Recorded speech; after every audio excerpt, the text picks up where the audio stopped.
À toi, j'espère que tu as passé de bonnes vacances. Moi, ça a été le cas. Franchement, là, je suis très heureux de te retrouver pour cette rentrée pour la zone A. La zone C sont déjà rentrés depuis une semaine. Alors, on va réviser la factorisation très simplement avec deux exemples. Donc, je te rappelle, factoriser, c'est passer d'une addition, donc d'une somme, ou d'une soustraction, donc d'une différence, à un produit ou ce qu'on appelle une multiplication. D'accord? Donc ça, c'est assez simple. Donc pour factoriser, il faut d'abord vraiment, et c'est ultra simple, il faut que tu regardes les éléments communs que tu peux avoir dans les termes. Ici, on a deux termes, 6x et 18.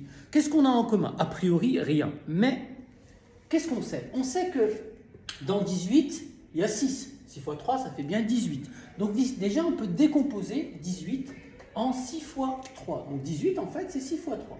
C'est 6 fois 3. Donc là, on voit très bien apparaître que 6 est en commun dans le premier terme et dans le second. Donc 6, on voit bien qu'il est en commun ici et là. Est-ce qu'il y a d'autres choses en commun? Ben non. Donc ça veut dire qu'on peut factoriser par 6. On peut factoriser par 6. Donc ça veut dire quoi factoriser par 6? Ça veut dire mettre 6 devant.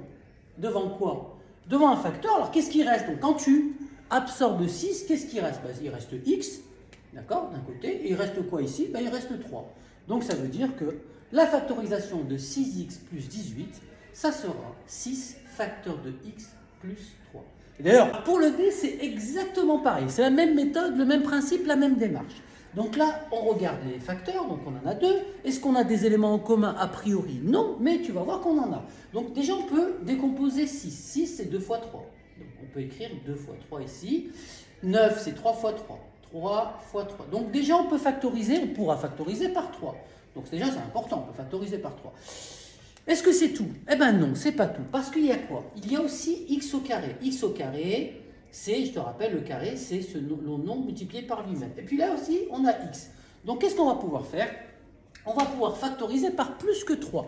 On va pouvoir factoriser par 3, d'accord, c'est d'une part, mais aussi par x.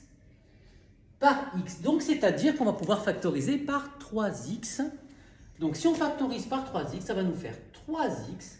Facteur de quoi? Facteur de tout ce qui reste. Les 3x, on les a absorbés, on les oublie et on écrit tout ce qui reste. Qu'est-ce qui reste? Il reste ici un 3, parce qu'il y avait 9.